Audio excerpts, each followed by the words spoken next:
देखते हैं। Alright, in last class I had given you some react conversions to solve methane to ethanol. First conversion was it. तो methane से की ethanol कैसे बनेगा इसको देखना है, कोई मुझे सजेस्ट करेगा?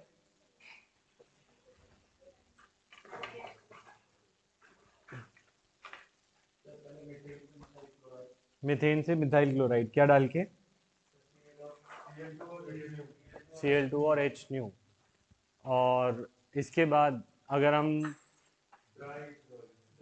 ड्राई था, अच्छा ठीक है, तो यू आर सेइंग मीथेन से पहले you will make methyl chloride by adding Cl2 and H new, ये बन जाएगा CH3Cl एंड देन फिर क्या किया? वुड्स रिएक्शन, फिर इथेन बन गया, फिर अच्छा इथेन टू इथेनॉल नहीं दे रखा था, बट अगर हम बात करें मीथेन टू मीथेनॉल तो हमें गिवन था, कैसे था मीथेन से methanol? Cu 523 kelvin 100 atm pressure. तो यूजुअली जो रिएक्शंस एल्केन मीथेन पे लग रहे हैं वो रिएक्शन इथेन पे भी लग सकती हैं, तो it could give us CH3 CH2OH। नहीं, हाँ मतलब लगा सकते हैं, बट एग्जैक्ट रीजन जो बुक में दे रखा है उस पर मार्क्स मिलेंगे, ठीक है?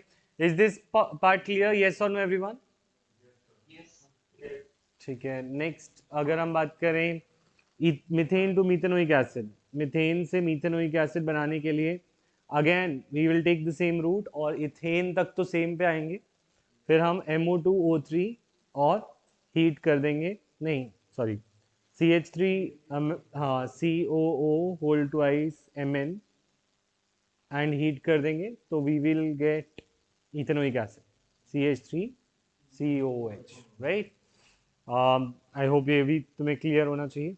Then ethene to ethanoic acid, ethene to ethanoic acid would be ethene से इथेनोइक एसिड बनाने के लिए you will add hydrogenation H2 in the presence of PD और निकल, वो हमें इथेन देगा और इथेन से इथेनोइक एसिड बन जाएगा, ठीक है?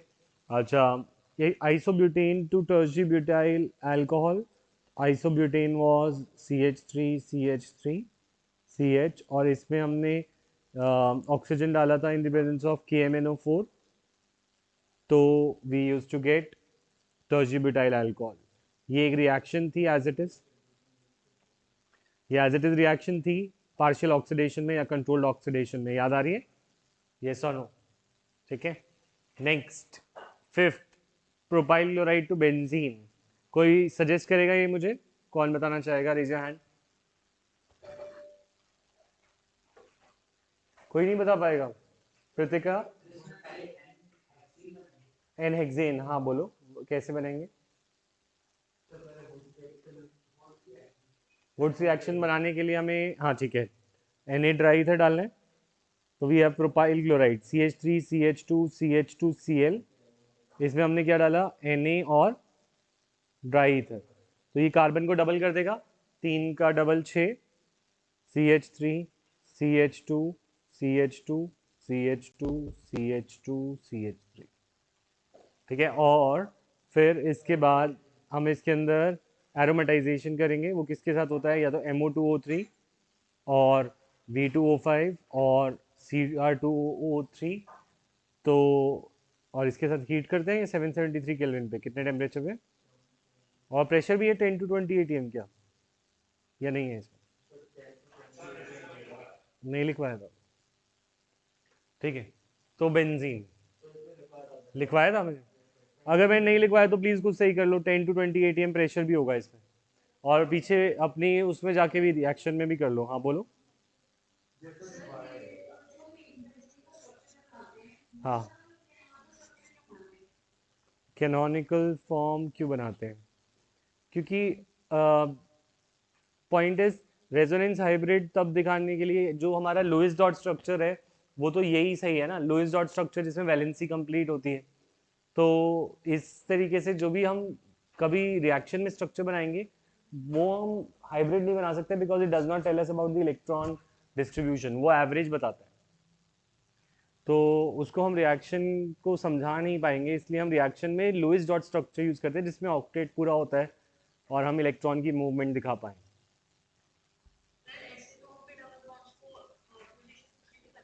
हाँ तुम, हाँ तुम इसको ये दूसरी साइड पे भी लगा सकते हो, वो कोई इशू नहीं है। ठीक है, अब न्यू टॉपिक। हाँ बोलो।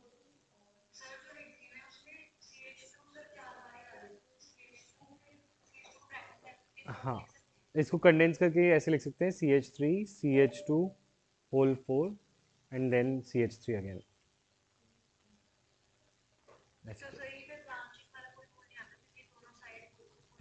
हाँ, वो ओपनिंग मैं अभी तुम्हें समझाता हूँ। एक कंडेंस को ओपन करने के कुछ रूल्स हैं। कंडेंस स्ट्रक्चर्स कभी कभी बहुत ज़्यादा कंडेंस दे रखे होते हैं, तो कंडेंस स्ट्रक्चर को ओपन कैसे करते हैं ये मैं सिखा रहा हूँ। Sakshi, am I audible? Sakshi, you need to reply or else I'll remove you.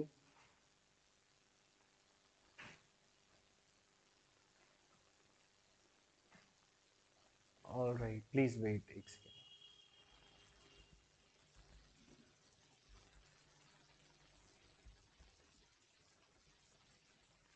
All right.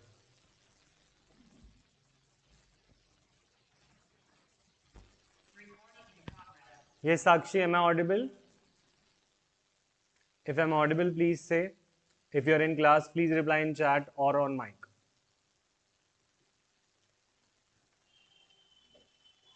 Sakshi, I'll remove you. I'm removing you in 1 minute. And this recording is going to your parents. Sakshi, am I audible? Sakshi, am I audible? Now I'm audible. Okay. ठीक है। बहुत late आया, क्या हुआ साक्षी? सो तो नहीं गए थे? ओके, बच गया फिर। नेक्स्ट टाइम स्टक ना हो कोशिश करना, ठीक है साक्षी? और next, condensed to open structure बनाने को हम सीख रहे हैं।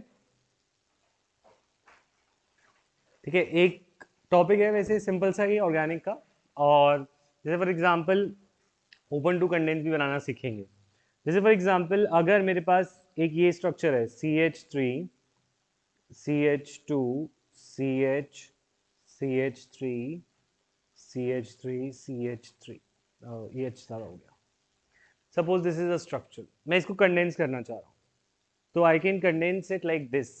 ये 3 रेपिटेशन है, 1 2 3, इन तीनों को मैं क्लब करके एक बार लिखना चाह सकता हूँ। तो ऐसा मैं इसे कर सकता हूँ CH3 CH2 C CH3 whole thrice. तो जब CH3 होल थ्राइस होता है तो इसका मतलब होता है कि मेरे टर्मिनल्स 3 बार हैं। कितने, क्या 3 बार है? Terminal, terminal carbon.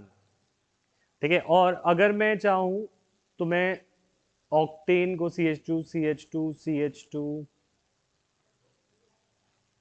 CH3, मैं सपोज ये है, तो इसमें कितने कार्बन है? 3 3 6 और एक 7, 7 कार्बन है।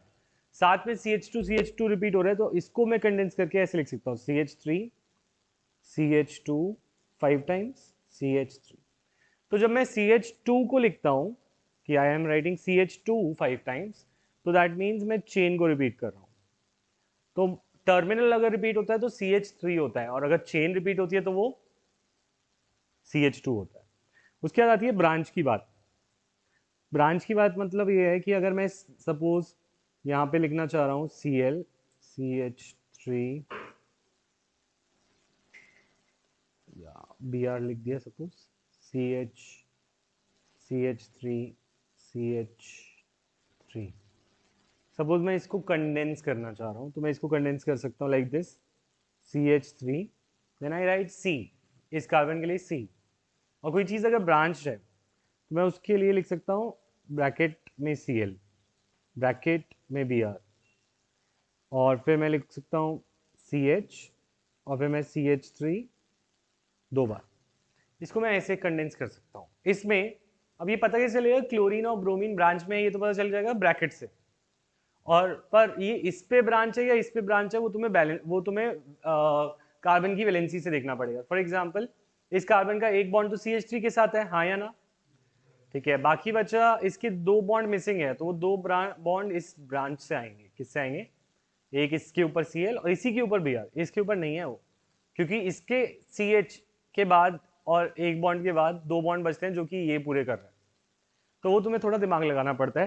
तो तीन तरीके से हम कंडेंस करते हैं फॉर्मूलाज को, एक है टर्मिनल को, एक है चेन को और एक है ब्रांच।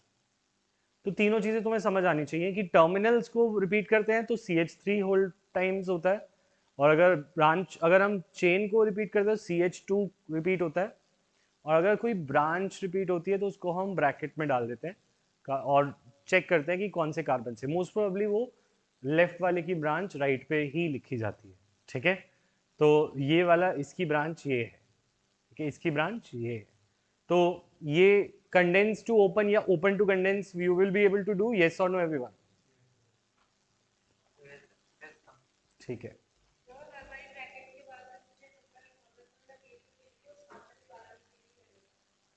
अगर किसके बाद ब्रैकेट के बाद नंबर लगाओ तो हाँ, वो CH2 है, वो CH2 है, ये डिफरेंस है। CH2 माने वो चेन है, और वही बताना चाह रहा हूँ, CH3 माने वो टर्मिनल है। हम्म। अच्छा, तो वापस अब हम नया टॉपिक शुरू कर रहे हैं, और इस टाइम पे पीछे का कोई लिंक नहीं है, तो प्लीज आगे ध्यान रखेंगे अब जो जिनका पीछे रह चुका है। ठीक है, Tanishka, have you covered the video? छवि?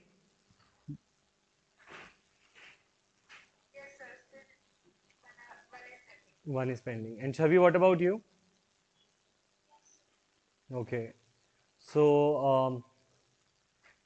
साक्षी, अब न्यू टॉपिक करा रहा हूँ, आवाज आ रही है साक्षी? ठीक है, तो अब हम कर रहे हैं, और नोट्स अभी मैं साक्षी तुमसे मैं स्पेशली चेक करूंगा अभी क्लास के एंड में। Alkenes, new topic. ठीक है, alkenes are compounds having double bond, है ना, जिनके अंदर डबल बॉन्ड होगा, they are alkenes. For example ethene, propene, hexene, तो ये सारे एल्कीन्स होते हैं। ठीक है, एल्कीन के अंदर एक सिग्मा और एक पाई बॉन्ड, एक सिग्मा और एक पाई, है ना, और ये जो सिग्मा और पाई है, इसकी वजह से, डबल बॉन्ड की वजह से, ये हमने स्टार्टिंग में किया था, इनकी हाइब्रिडाइजेशन क्या होती है? Gurshan, can you tell me? Carbon की,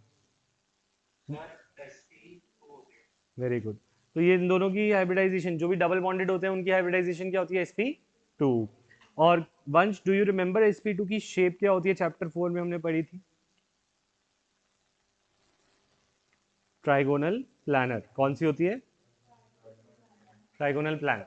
ठीक है, तो ये एक, हर एक बॉन्ड 120 डिग्री का है, और ये एक प्लानर स्ट्रक्चर है, प्लेन में आ जाता है। अनलाइक एल्केन, एल्केन के अंदर हाइब्रिडाइजेशन होती है CH3CH3 में, दैट इज sp3, और उसका शेप होता था टेट्राहेड्रल। उसका शेप क्या होता था? टेट्राहेड्रल, तो वो एक प्लेन में नहीं आता, राइट? तो sp3 और sp3, it is tetrahedral. Alright, alkenes और एल्केन्स में डिफरेंस पाई बॉन्ड का है, and you know pi bonds are weaker than sigma bond. Pi bond is weaker than sigma bond, ये भी हमने चैप्टर 4 में पढ़ा था, पर दैट डजंट मीन कि double bonds are weaker than sigma single bond, that is not correct. Double bonds are stronger than single bonds, ठीक है, क्योंकि उनमें एक सिग्मा और एक पाई दोनों होता है। तो pi bond is weaker, and इसीलिए it usually undergoes more, it is more reactive, it usually is more reactive than alkanes। तो ये ज़्यादा रिएक्शन दिखाता है, और कौन सी रिएक्शन दिखाता है? It shows reaction called addition reaction, it shows addition reaction.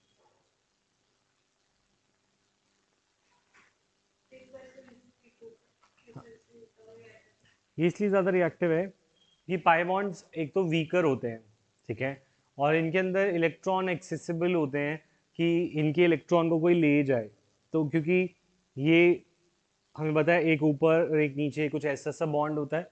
Sigma bond जो होता है इंटरन्यूक्लियर एक्सिस पे बनता है, उसमें ओवरलैप ज़्यादा होता है तो वो स्ट्रॉन्ग होता है। Pi bond parallel to perpendicular to the internuclear axis बनता है, चैप्टर 4 में पढ़ा है ना हर्ष गुप्ता। और वो अगर साइडवेज ओवरलैप होता है तो वो कम होता है, और साइडवेज ओवरलैप की वजह से पाई bond is weaker than sigma bond. ठीक है ना? तो पाई बॉन्ड अगर वीक है, कोई बॉन्ड अगर वीक है तो वो ज़्यादा रिएक्टिव होगा, हाँ या ना प्रतिका? और अगर वो वीक है तो वो ज़्यादा रिएक्टिव है, तो that is why alkenes will be more reactive, क्योंकि एल्कीन का पाई बॉन्ड जल्दी टूटता है। सिग्मा तो एल्केन में भी होता है, तो वो तो जितना है वो तो बराबर है, पर पाई बॉन्ड होने की वजह से एल्कीन्स एक बॉन्ड को तोड़ लेते हैं, और अगर दो में से एक बॉन्ड को तोड़ लेते हैं तो वो कुछ चीज़ें ऐड कर लेते हैं। ऐसी रिएक्शन कहलाती है एडिशन रिएक्शन। इसका सिंपल एग्जांपल है एल्कीन। अगर एल्कीन बनाना हो, शुभी होमवर्क किया था नहीं किया था? हुआ ही नहीं? अच्छा, ट्राई तो किया होगा ना, लिखा तो होगा सारे पार्ट्स, और फिर स्ट्रक्चर्स बनाए होंगे रफ में, और वो घर पे होगा, है ना? हाँ, अच्छा ठीक है। तो मतलब ये कब बहाने को इवॉल्व करोगे तुम कि किया था पर वो रजिस्टर घर पे था? तुम ऐसे क्यों समझते हो कि टीचर इतना मतलब जल्दी वो मान जाएंगे कि तुम्हारी बातों को? वैसे तुम काम करते नहीं हो, ऑफिस में तुम काम भी करोगे और फिर तुम छुपा के घर पे छोड़ के आओगे रजिस्टर। अच्छा, हर बार। अच्छा, H2, H इसमें ऐड हो जाता है, H इसमें ऐड हो जाता है, राइट? तो ये डबल बॉन्ड टूट जाता है, सिंगल तो वहीं रहता है। तो ऐसी रिएक्शन में कुछ ऐड हुआ, addition of hydrogen, such reactions are called addition. ये पाई बॉन्ड की वजह से है या सिग्मा बॉन्ड की वजह से है? पाई, सिग्मा तो वही है, ठीक है ना? टूटा कौन सा? हाँ बोलो।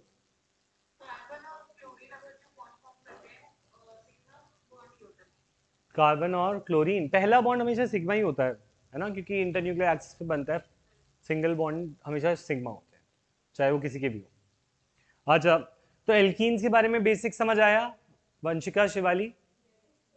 ठीक है, कोई भी नई चीज समझ आए तो प्लीज पूछ लेना। नेक्स्ट, तो हम एल्कीन्स पे आगे आते हैं। ऋषभ, आ रहे समझ? Carbon carbon double bond in alkene consists of one strong sigma bond due to head on overlap। strong क्यों है? क्योंकि head on overlap है, यानी कि overlapping ज़्यादा है। and sp2 hybridized orbital, ये भी हम पढ़ चुके हैं। and one weak pi bond obtained by sideways overlapping। ये पूरी लाइन समझ आई, हाँ या ना? ठीक है, नहीं? अच्छा, पहली बात, कार्बन कार्बन का जो डबल बॉन्ड है एल्कीन में, वो कह रहा है वो उसके अंदर एक सिग्मा और एक पाई बॉन्ड है कि नहीं? ठीक है, वो कह रहा है कि जो एक सिग्मा बॉन्ड है वो स्ट्रॉन्गर है। वो कैसा है? स्ट्रॉन्गर, क्योंकि उसके अंदर साइडवेज ओवरलैप होती है, और साइडवेज ओवरलैप हमेशा ज्यादा होता है। ओ सॉरी, वहां पे हेड ऑन ओवरलैप होती है, हेड टू टेल, और ये ओवरलैप हमेशा स्ट्रॉन्गर होता है। On the other hand, pi bond side से ओवरलैप करता है। देखो, ये पाई बॉन्ड था और ये सिग्मा बॉन्ड था, तो कौन सा ज्यादा स्ट्रॉन्ग होगा, सिग्मा या पाई? सिग्मा, क्योंकि उसमें ओवरलैप क्या होता है, ज्यादा। तो सिग्मा बॉन्ड स्ट्रॉन्ग है और पाई बॉन्ड वीक है, ये बोल रहा है। ये बात समझ में आ गई? ठीक है, बस ये लिखा है इसमें। अच्छा, उसके बाद सेकेंड पॉइंट क्या कह रहा है? Double bond is shorter in length than single bond. Double bond छोटा होता है सिंगल बॉन्ड से, क्यों? क्योंकि double bond is stronger, it is stronger than single bond. Double bonds stronger होते हैं। अगर किसी चीज में एक बॉन्ड हो तो वो दो चीजें ज्यादा पास रहेंगी, या दो बॉन्ड से वो ज्यादा पास रहेंगी? दो बॉन्ड से वो ज्यादा पास रहेंगी और ज्यादा स्ट्रांगली बॉन्डेड होंगी। तो it is stronger because it is smaller than single bond.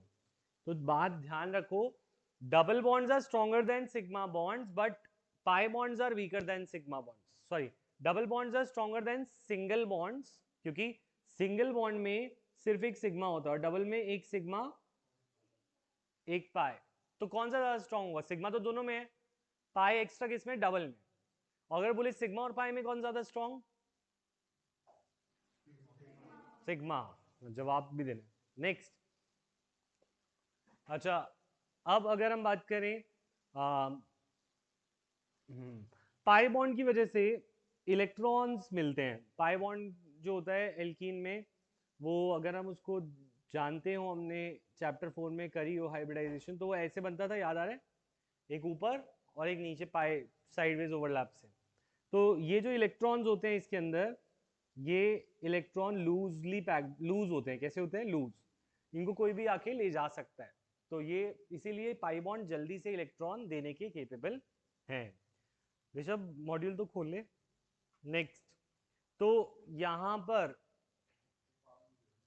सामने ही देख रहे हो, मार्क नहीं कर रहे कुछ, वो खाली ले जाके क्या बेचनी है? अच्छा, इलेक्ट्रोफिलिक रिएजेंट्स। इलेक्ट्रोफाइल क्या होता है?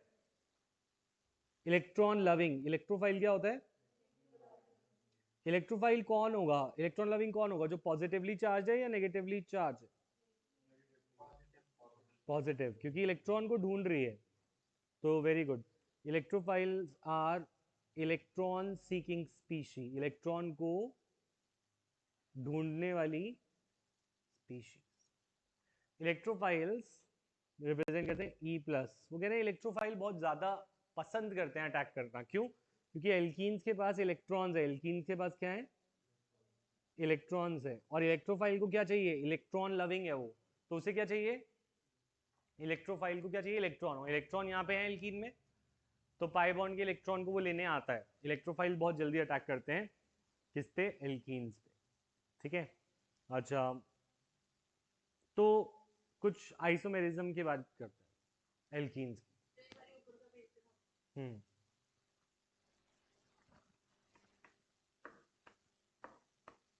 अगर किसी की बॉन्ड एंथैल्पी ज्यादा होती है तो मतलब वो स्ट्रॉन्ग है या वीक है? बॉन्ड एंथैल्पी मतलब energy required to break the bond. Bond enthalpy का क्या मतलब है? Break 1 mole of bonds of a particular type. Energy required to, क्या हुआ?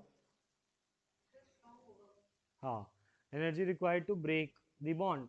तो अगर किसी की बॉन्ड एंथैल्पी 681 है और एक की 348 है, तो कौन सा बॉन्ड ज्यादा स्ट्रॉन्ग है? 681 या 348? 681। तो डबल बॉन्ड की बॉन्ड एंथैल्पी ज्यादा है क्योंकि वो स्ट्रॉन्ग है, और सिंगल बॉन्ड की एंथैल्पी कम है। Now we move to isomerism. Isomerism is the, ये भी टर्म 1 में पढ़ा हमने। क्या पढ़ा? आइसोमेरिज्म कौन सी प्रॉपर्टी होती है? Compounds having same dash, having same, very good, same molecular formula but different properties, but different properties।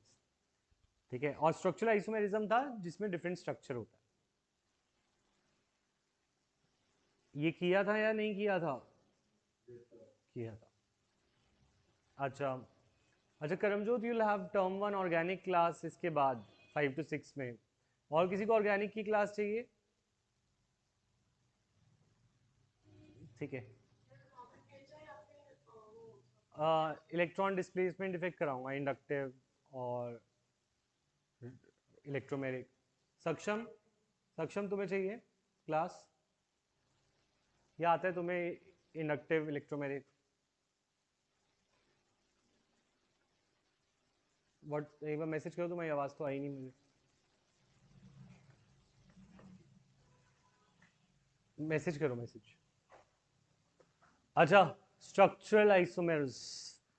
ठीक है। Ethene and propene can have only one structural isomer, but alkenes higher than propene have different structures. अच्छा देखो, ethene और propene के कितने structure हो सकते हैं? इथीन का कितने स्ट्रक्चर हो सकते हैं? इसकी डिफरेंट स्ट्रक्चर बना के दिखा सकते हो? नहीं। प्रोपीन के कितने बना सकते हो वंशिका? प्रोपीन का डबल बॉन्ड इधर कर दूं, क्या अलग स्ट्रक्चर है? वो सेम ही रहेगा, सेम ही रहेगा। प्रोपीन और इथीन में क्या स्ट्रक्चर आइसोमेरिज्म पॉसिबल है? नो। ठीक है। पर ब्यूटीन और उसके आगे वालों में है। जैसे फॉर एग्जांपल ब्यूटीन बनाते हैं। अच्छा, ब्यूट 1 इन और ब्यूट 2 इन,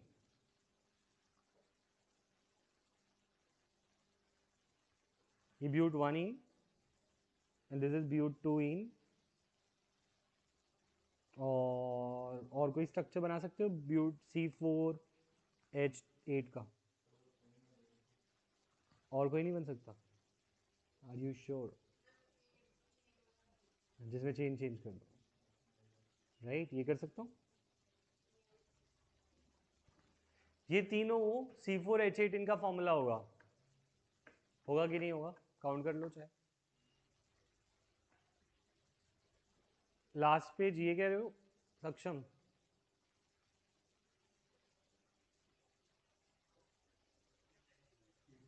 नेक्स्ट वाला ये ठीक। तुम्हारा टर्म 1 हो गया सक्षम?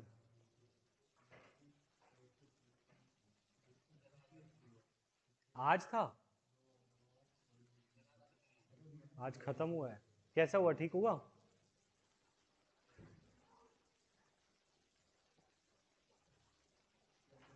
अच्छा, C4H8 इसके कितने आइसोमर्स हैं? 3 है। अच्छा, इसको बोलेंगे ब्यूट वानीन बोलेंगे कि नहीं?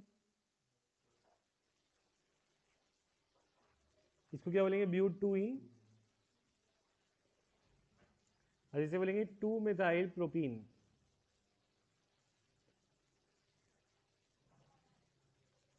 है ना? तो ब्यूट वानीन, ब्यूट 2इन और 2-मिथाइल प्रोपीन, ये कैसे आइसोमर्स हैं? अगर मैं इनको नाम दूं 1, 2 और 3, तुम्हें याद है जब स्ट्रक्चरल आइसोमर्स कितने टाइप के होते हैं? कौन कौन से? Chain, very good. पोजीशन, हाँ बोलो आगे। फंक्शनल ग्रुप, हाँ हर्ष तुम्हारा पेपर है ना? फिर ये क्या हुआ? मेटामेरिज्म किया था, नहीं किया था ये? फिर ऐसे प्रिपरेशन, स्ट्रक्चरल और पोजीशन अलग अलग है ना। स्ट्रक्चरल के 4 टाइप्स हैं, चेन, पोजीशन, फंक्शनल ग्रुप और मेटामेरिज्म। ठीक है, आइसोमेरिज्म 2 होते थे, एक स्ट्रक्चरल और एक ज्योमेट्रिक। स्ट्रक्चरल आइसोमेरिज्म 4 पार्ट्स में डिवाइडेड था, क्योंकि इन सब में स्ट्रक्चर डिफरेंट है, चेन, पोजीशन, फंक्शनल ग्रुप और मेटामेरिज्म। क्लियर है गुरशान? तो अब मुझे बताओ 1 and 2 are what? Chain, position, structure, functional group. हाँ, position Kritika is saying 1 and 2 is position. अच्छा, 1 एंड 3, ठीक है, 1 एंड 3 ले लो या फिर 2 एंड 3 ले लो, वो दोनों क्या है? चेन आइसोमर्स के पेयर है ना। 1 और 2 में वंशिका, 1 और 2 में अगर तुम ध्यान दो तो बस चेन सेम है, सीधी चेन है इधर और उधर। देखो इसमें चेन कैसी है? स्ट्रेट, और इसमें कैसी है? स्ट्रेट। डिफरेंस क्या है वंशिका? इसमें 1 पे इन है और इस पे 2 पे इन है। और अगर हम शिवाली इस पे बात करें तो इसमें और इन दोनों में क्या डिफरेंस है? पोजीशन का या चेन ही डिफरेंट है? चेन का। तो मैं बोल सकता हूँ 1 एंड 3 चेन है और 2 एंड 3 चेन है, और 1 और 2 पोजीशन का फर्क है। तो ये आइसोमेरिज्म समझ आया? Should be clear? ठीक है, नेक्स्ट। तो एक काम करते हैं, अब हमें C5H10 के, पहले रफ में करोगे फिर में बाद में, रफ में करोगे पहले इसको। C5H10 के जितने आइसोमर्स बनते हैं, यानी ये एल्कीन है क्योंकि इसका फॉर्मूला क्या है? CnH2n, वो बनाओ और फिर उन्हें क्लासिफाई करो, कौन सा स्ट्रक्चरल है, कौन सा चेन है, कौन सा पोजिशन है। Come on, start doing, take 5 minutes, और मुझे व्हाट्सएप करेंगे। हाँ,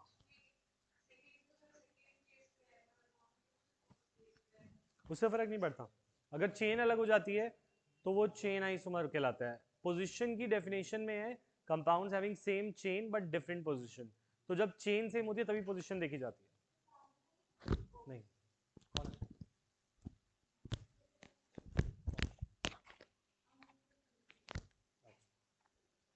जल्दी से इसे कंप्लीट करें। ये C5H10 के बनाए रफ में, पहले मुझे व्हाट्सएप करेंगे, जो व्हाट्सएप नहीं करेगा उसको मैं देखता हूँ।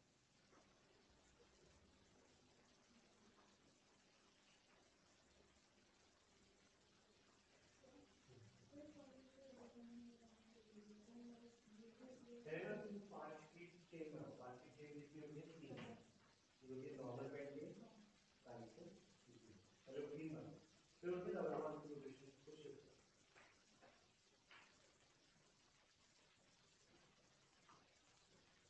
अगर तुम्हें डाउट आ रहा है कि कैसे करेंगे? तो नॉर्मल पेंटेन, आइसोपेंटेन और नियोपेंटेन, तीन पेंटेन होते हैं, पहले तीनों के स्ट्रक्चर्स बनाओ और फिर उनके अंदर डबल बॉन्ड को शिफ्ट करो। नियो में तो कोई बनेगा ही नहीं, क्योंकि नियो में डबल बॉन्ड लग ही नहीं सकता। तुम ट्राई करो।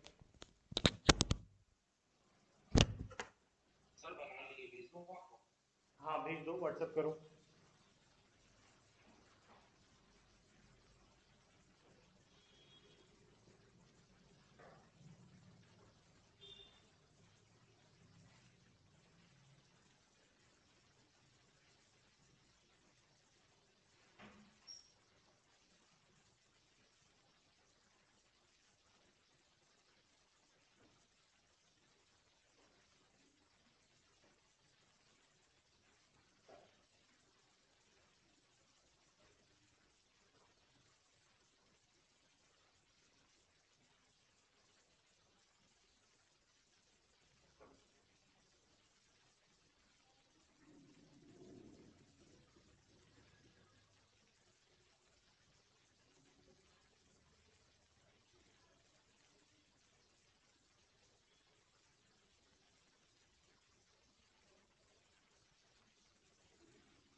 कितने में?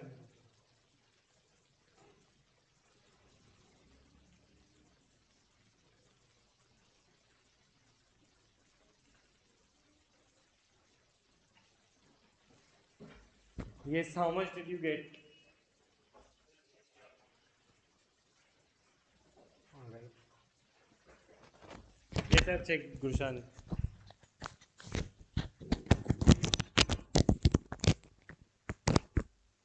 अच्छा देखो, C5H10 5 कार्बन लेने हैं, तो पहले तुम 5 की ना चेन सोचो। 5 की एक स्ट्रेट चेन बन सकती है, 5 की एक आइसोपेंटेन बन सकता है लाइक दिस, और एक 5 का नियोपेंटेन होता है। ये तो तुम्हें अब तक रट जाना चाहिए। पर नियोपेंटेन में क्या डबल बॉन्ड लग सकता है कहीं पे भी? नहीं, तो लग ही नहीं सकता, तो उसको मिटा देता हूँ। अब बचा नॉर्मल पेंटेन और आइसोपेंटेन। इसमें कहाँ कहाँ डबल बॉन्ड लगा सकता हूँ? एक बार पेंट 1 इन बना सकता हूँ, एक बार पेंट 2 इन बना सकता हूँ, पेंट 3 इन तो नहीं बना सकता मेरे हिसाब से। ठीक है, तो पेंट 1 इन और पेंट 2 इन बन गए, और इसके अंदर मैं डबल बॉन्ड एक सपोज यहाँ लगा दिया, फिर दूसरा डबल बॉन्ड सपोज मैं यहाँ लगा सकता हूँ, और ट्रिपल बॉन्ड एक और बना सकता हूँ या नहीं बना सकता?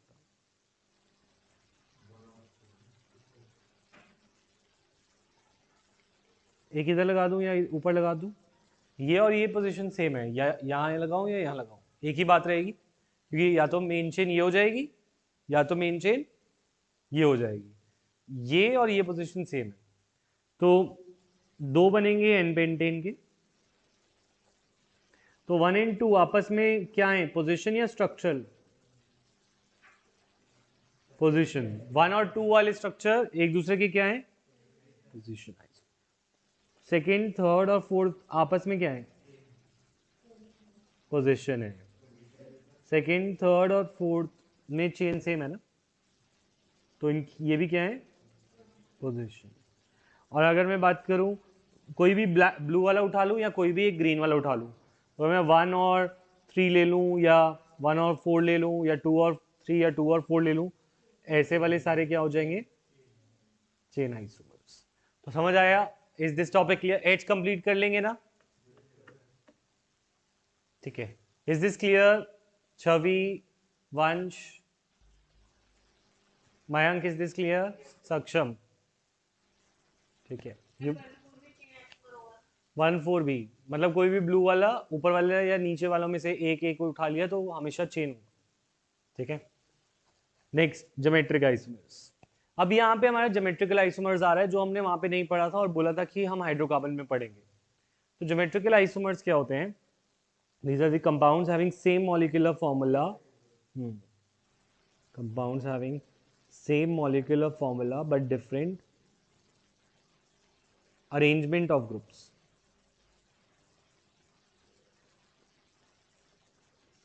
But having different arrangement of groups.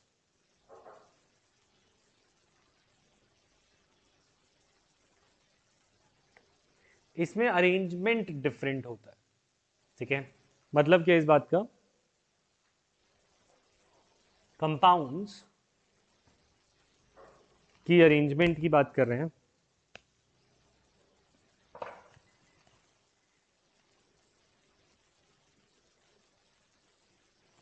Double bond में क्या फ्री रोटेशन पॉसिबल है? क्या डबल बॉन्ड रोटेट कर सकता है कॉन्फॉर्मेशंस बनाने के लिए? नहीं। तो जो भी इनके अंदर दो ग्रुप्स इस पे लगे हैं इस एटम पे और दो उस पे लगे हैं, वो फिक्स हो गए हैं, हो गए हैं कि नहीं? वो घूम नहीं पाएंगे, राइट? तो अगर सपोज इस पे एक x, इस पे x, इस पे y, इस पे y, और इस पे x, x, x और y कुछ रैंडम ग्रुप्स हैं सपोज,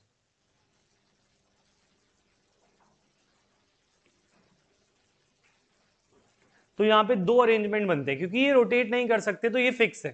तो ये कंपाउंड अलग है और ये कंपाउंड अलग होगा, होगा कि नहीं? क्योंकि दे कैन नॉट रोटेट। अगर ये रोटेट कर सकते होते तो ये बन जाता है और ये बन जाता, but there is no free rotation. तो कॉन्फॉर्मेशन एल्केन्स में नहीं थी क्योंकि वहां पे रोटेशन, एल्केन्स में थी क्योंकि वहां पे रोटेशन थी, और यहाँ पे ज्योमेट्रिकल आइसोमेरिज्म है क्योंकि यहाँ पे रोटेशन नहीं है। एल्कीन्स शो ज्योमेट्रिक आइसोमेरिज्म, कोई पूछ ले why? Because they can not rotate. यहाँ पर एक आइसोमर को बोलते हैं ट्रांस, एक को क्या बोलते हैं? ट्रांस, और एक को बोलते हैं सिस। सिस माने सेम साइड और ट्रांस माने ट्रांसवर्स, ट्रांसवर्स माने साइड, ऐसे ट्रांस डायगनल टाइप। तो तुम देखो इसके ट्रांस में सेम है, ट्रांसवर्स में है कि नहीं? एक्स और वाई ग्रुप, और इसके अंदर एक्स और एक्स सेम साइड पे सेम ग्रुप्स हैं। Cis is for same and trans is for transverse और डायगनल। तो दो तरह के आइसोमर्स बनते हैं। फॉर एग्जाम्पल अगर मैं बात करूं ब्यूटीन, ब्यूटुइन, ब्यूटुइन में भी ये होगा। देखो ब्यूटुइन में can I write butene as like this?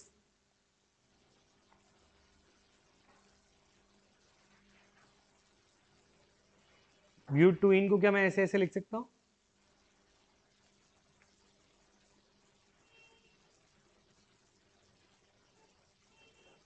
तो इसको मैं बोलूंगा सिस ब्यूटुइन या ट्रांस,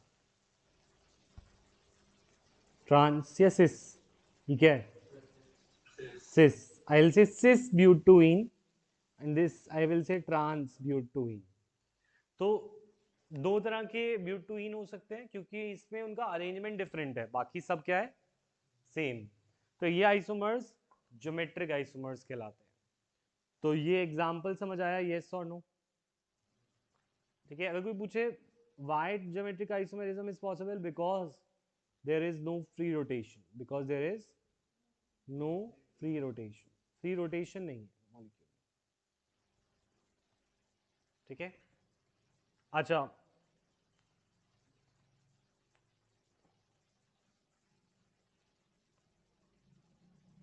अच्छा,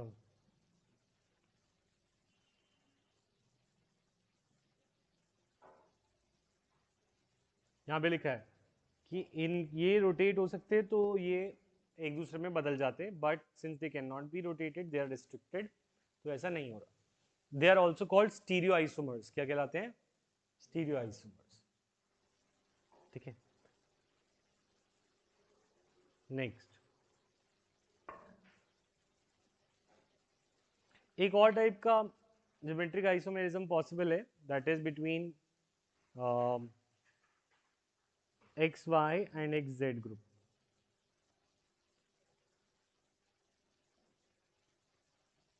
जैसे कि C double bond C XY and XZ, इनमें भी ज्योमेट्रिकल आइसोमेरिज्म पॉसिबल होता है। फॉर एग्जांपल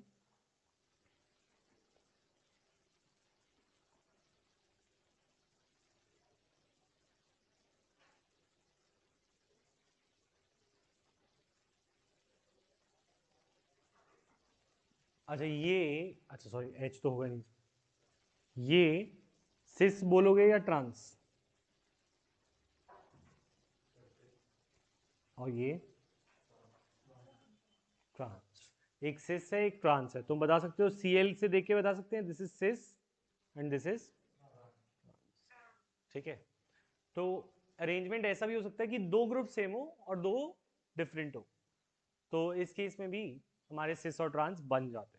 अगर मैं इनका नाम पूछूं तो बता सकते हो, जैसे फॉर एग्जांपल, अच्छा इसमें ब्रोमो वाली साइड पे मेन होगा, तो one bromo one chloro two, one bromo two two di, one two di chloro two iodo ethene, समझ आया। जैसे सपोज अगर मैं इसका नाम देना चाहूँ तो मैंने इसको नंबर 1 दिया, इसको 2, क्योंकि इस पे एक पे ब्रोमो है, बी अल्फाबेटिकली पहले आ रहा है, तो I will write this name as 1 पे ब्रोमो अल्फाबेटिकली, ब्रोमो क्या आता है क्लोरो, तो 1,2 डाई क्लोरो और 2 आयोडो इथ इन, है ना। समझ आया, क्या डिफिकल्ट नहीं होता नेमिंग, बस लगता है कि नहीं कर पाएंगे पर हो जाती है, ठीक है, 11th की तरह। अच्छा next, cis form of the alkene is found to be more polar, polarity की बात कर रहे हैं। तो पोलैरिटी में तुम्हें थोड़ा बहुत याद दिलाना पड़ेगा, या तुम्हें याद है मैंने अभी कराया था सॉलिबिलिटी में।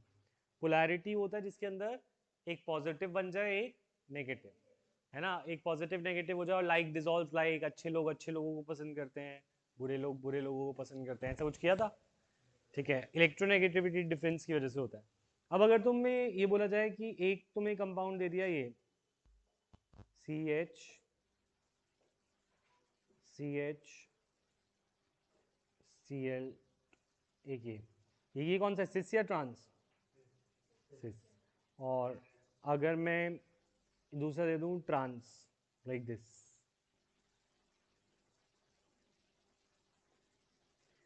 तो तुम्हें याद होगा कि जो पोलैरिटी है it not only depends upon electronegative difference but also the direction of dipole, याद है कि डायरेक्ट कौन, एक तुम्हें यहाँ से खींच रहा है एक वहां से खींच रहा है, अगर सारे कट हो गए तो भी वो कंपाउंड नॉन पोलर हो जाएगा कि नहीं। अच्छा इनमें खींचने वाले कौन है, या तो फोन या क्लोरीन ब्रोमीन आयोडीन, ये नो। तो अगर मैं बोलूँ क्लोरीन अपनी साइड खींच रहा है, क्लोरीन अपनी साइड खींच रहा है, सी और एच में से सी ज्यादा इलेक्ट्रोनेगेटिव होता है, जो ज्यादा नॉन मेटालिक होता है वो ज्यादा इलेक्ट्रोनेगेटिव भी होता है, तो इनके अंदर कैन यू सी एक रिजल्टेंट डायपोल मोमेंट बनेगा, ये दोनों इधर पुश कर रहे हैं, ये दोनों ऊपर की साइड खींच रहा है, ठीक है। और अगर हम इसकी बात करें तो इसमें Cl अपनी साइड खींचेगा, ये Cl अपनी साइड खींचेगा, हाँ, ये H इस साइड देगा, ये H इस साइड देगा, तो ट्रांस ऑब्वियसली ये इधर से खींच रहा है, ये इधर से खींच रहा है, ये इधर दे रहा है, ये इधर दे रहा है, तो इसमें नेट क्या होगा, जीरो। तो ये कैसा होगा, नॉन पोलर या लेस पोलर, और ये होगा, या फिर नॉन और लेस तो नहीं, नॉन और लेस तो नहीं, मोर और लेस बोल सकते हैं, ठीक है, लेस पोलर और मोर पोलर। अच्छा अगर किसी की पोलैरिटी ज्यादा होती है तो उसमें वंडरवॉल फोर्सेस क्या होते हैं, ज्यादा, भूल गए हो, कोई कंपाउंड ज्यादा पोलर तो उसका वॉन्डरवॉल फोर्स ज्यादा, वॉन्डरवॉल फोर्स ज्यादा, अट्रैक्टिव फोर्सेस ज्यादा, तो बॉइलिंग पॉइंट और मेल्टिंग पॉइंट, बॉइलिंग पॉइंट ज्यादा, बॉइलिंग पॉइंट ज्यादा, यहाँ पे मेल्टिंग पॉइंट में एक एक्सेप्शन है, अभी बताता हूँ।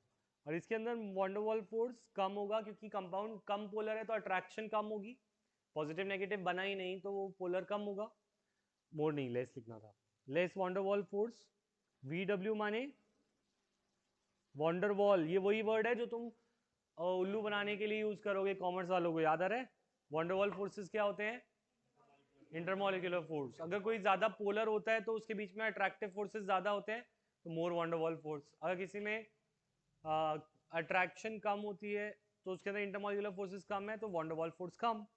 और इस तरह से इसका बॉइलिंग पॉइंट क्या होगा, कम। क्योंकि तुमने यही तो सीखा ना, सॉलिड्स में बॉइलिंग पॉइंट सबसे ज्यादा होता है क्योंकि उसके अंदर इंटरमोलिकुलर फोर्सेस क्या है, ज्यादा। तो जिसके अंदर वैन डर वाल्स फोर्सेस ज्यादा होते हैं वो ज्यादा। पर यहां पे सिमेट्री की बात करूं तो व्हाट डू यू से, विच इज मोर सिमेट्रिक, सिस या ट्रांस? थिंकिंग कि क्लोरीन बड़े ग्रुप्स हैं, है इससे फर्क नहीं पड़ता, तो ज्यादा सिमेट्रिक कंपाउंड कौन सा होगा, ट्रांस। सिस क्या होगा, लेस सिमेट्रिक। तो मेल्टिंग पॉइंट में उल्टा हो जाता है, मेल्टिंग पॉइंट में ट्रांस का कम है, मेल्टिंग पॉइंट सिमेट्री पे डिपेंड करता है। तो सिमेट्री किसकी ज्यादा, सिमेट्री इसकी कम तो मेल्टिंग पॉइंट कम, सिमेट्री इसकी ज्यादा तो इसका मेल्टिंग पॉइंट ज्यादा। कोई चीज सिमेट्री होने से मेल्टिंग पॉइंट पे क्या फर्क पड़ता है, तुम पूछ सकते हो। तो जैसे सपोज तुम्हारे पास मैं एक एक स्टिक्स दूं, ये कुछ स्टिक्स दी मैंने, ठीक है, ये स्टिक्स है, और एक स्टिक्स मैंने कुछ ऐसी दी,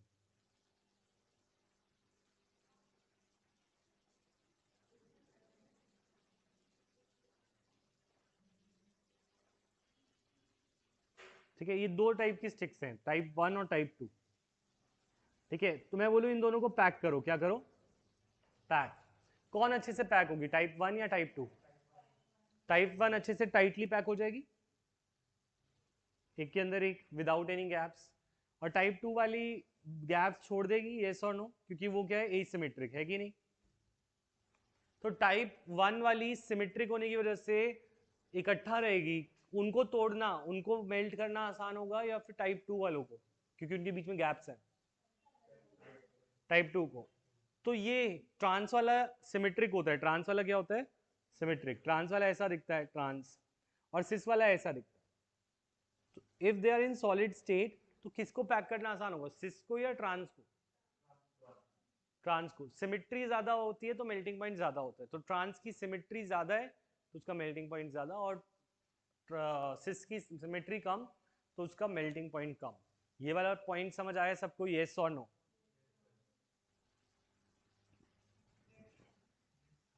प्रॉब्लम 13.11 करेंगे होमवर्क में, ठीक है, और फिर नेक्स्ट क्लास में मिलते हैं। होमवर्क छोटा सा दे रहा हूँ मैं, इसके बिना नहीं आएंगे। और एक आयुपेक की शीट भेजूंगा, वो आयुपेक की शीट करनी है, वो मुझे सेंड करना है, ठीक है।